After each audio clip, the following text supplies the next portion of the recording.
One of the core concepts that we want to talk about today is the standardized service contract. The standardized service contract is made up of technical documentation as well as human readable documentation. Typically, it includes a WSDL, and that defines the web service, and that can be used both for SOAP and REST, and now for MQ and JMS. Then the schema document that defines the schemas that are used in the WSDL, and a WS policy document that is also machine readable, that determines the policy that this service must live up to. The human readable aspect is typically a service level agreement, and these work together to give you the standardized service contract. Another one is service loose coupling. This concept is very important because we want to make our services reusable. And to make them reusable, they have to be loosely coupled so that more than one consumer can act upon a service. And here we see a consumer that is talking to a facade service, which translates from HTTP to some internal mechanism like JMS or SOAP or REST or MQ or any protocol that might be necessary. The facade then formats the message and sends it off to the orchestration service, which does the routing of the message to the atomic services in play. Service abstraction. Service contracts only contain essential information, and information about services is limited to what is published in the service contracts. This keeps the implementation details independent from the service contract. And then the service interface accommodates both the service contract and the implementation inside, obviously. A service facade. We mentioned that earlier. What that does is does protocol transformation as well as data model transformation. This is typically the front end of a orchestration or a composite service.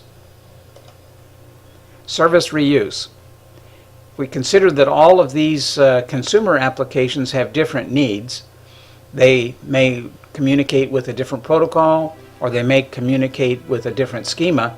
They talk to a facade, and the facade standardizes on the internal protocol, let's say standardizes on JMS, and transforms the incoming schema, let's say it's a SOAP schema with a payload, to an internal message format that all of the services can read and write to. Then the orchestration handles the routing or the application logic, and then goes to the necessary atomic services. So if we look at consumer A, that application can talk to atomic service AB, and atomic service ABC, and atomic service AC, but it doesn't talk to BC. Also, we've got consumer B, and he can talk to atomic service AB and atomic service BC, and so forth.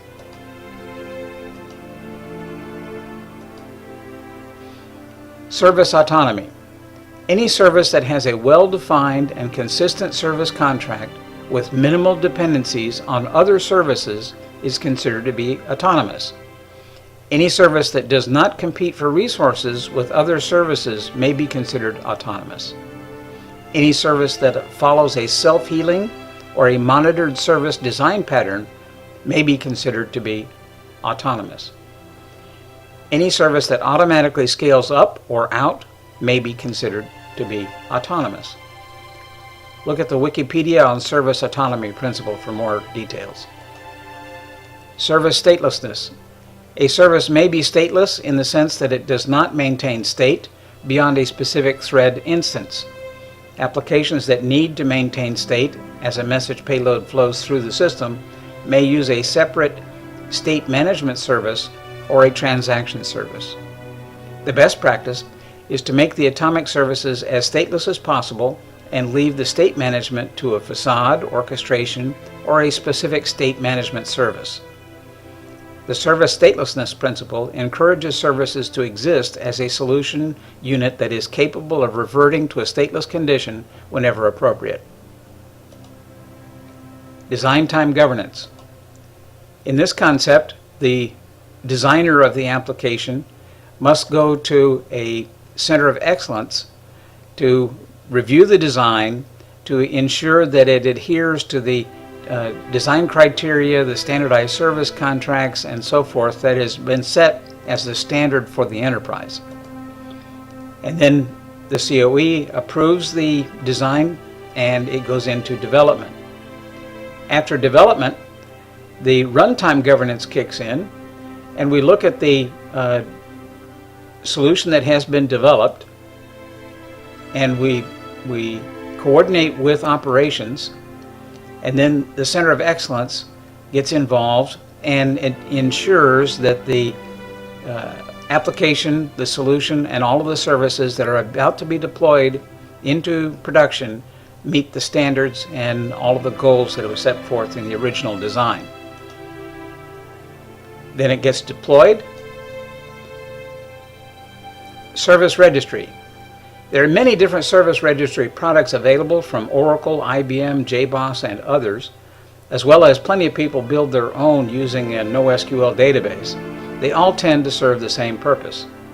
An SOA registry is a resource that provides a controlled access to data necessary for governance of the SOA service-oriented architecture projects. In effect, it is a constantly evolving catalog of information. This is metadata about the available service in a SOA implementation. That comes from TechTarget. Oracle Service Registry provides a DNS-like reference for SOA runtime infrastructure to dynamically discover and bind to deployed services or endpoints. A service registry contains information about services such as the service definitions, interfaces, operations, parameters, service policies, and other service metadata such as version, status, relationships, and others that govern the service usage. That's from IBM. You might want to stop and study this because this is very likely to be on whichever certification exam you're going to take.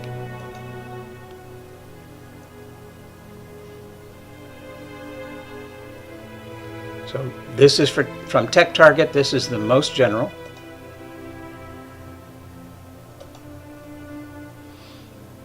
Service composability. For a service to be reusable, it must be designed with composability in mind.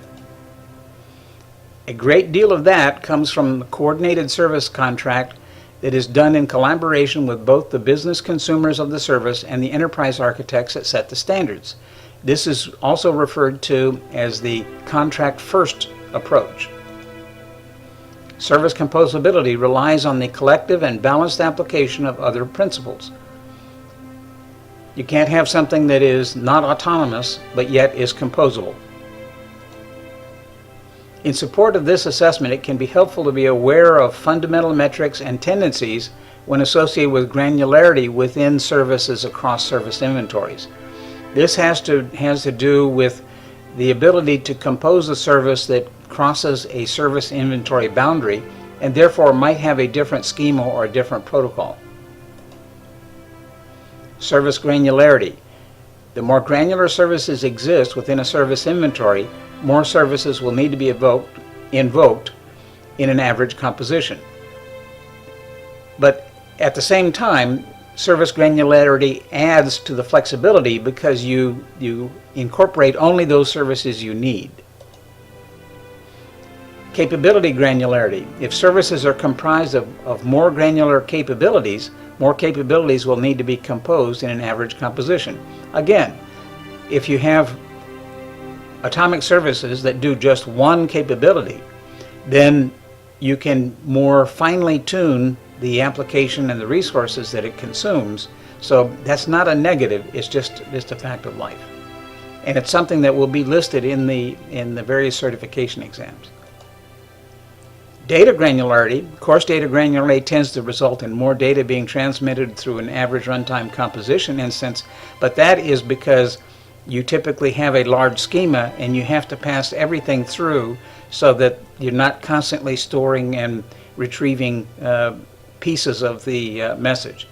So data granularity, while being coarse, means having more data than you might need in a particular instance or on a particular service. It is a good thing when you look at the overall end-to-end capabilities of the system. Constraint granularity. Fine constraint granularity results in more validation logic being executed by the service contract layer with each data exchange within an average service composition. So you want to have as little data model transformation and therefore as few constraints as possible. Okay, that's it for the SOA concept, and the conclusion is it's just the tip of the iceberg. More detail to follow in subsequent lectures and courses, and get started with design and development and have a great time with SOA. Let's go over some test questions. Which language is used for SOAP, WSDL, and BPEL? That's XML. Why is the skeleton of business key performance indicators critical to the success of SOA?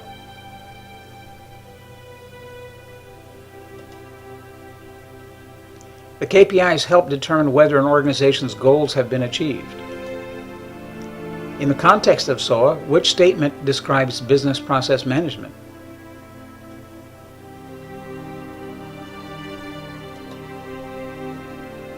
It has tools and techniques for building services. Many of them are visual and drag and drop and use business process modeling notation. What is a SOA registry? So it's the storage of service metadata. A company does not have any business process orchestration. They want to automate and improve their business processes. Which action should they take first?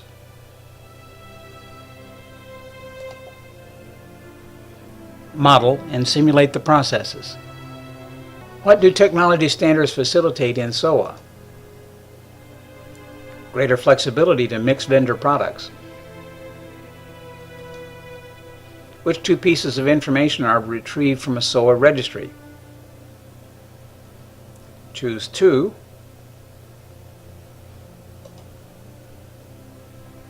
Obviously URIs for the services or the endpoints depending on what technology you're using. And the WSDL service descriptions, otherwise known as the standardized service contract. Which service design concept hides information or implementation details behind an interface? Encapsulation. We'll talk more about how object-oriented programming and service-oriented programming are similar and inherit from each other. Which is a characteristic of a SOA service?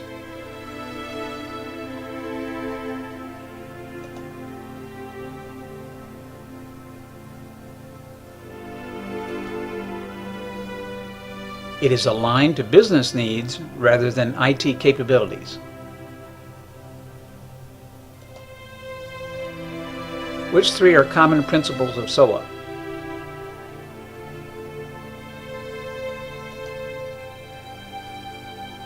Reuse, obviously. Loose coupling, for sure. Separation of concerns.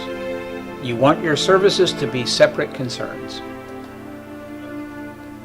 How can an organization validate the success of a business process implementation? Measure and evaluate the key performance indicators for the process. Thank you, and see you in the next lecture.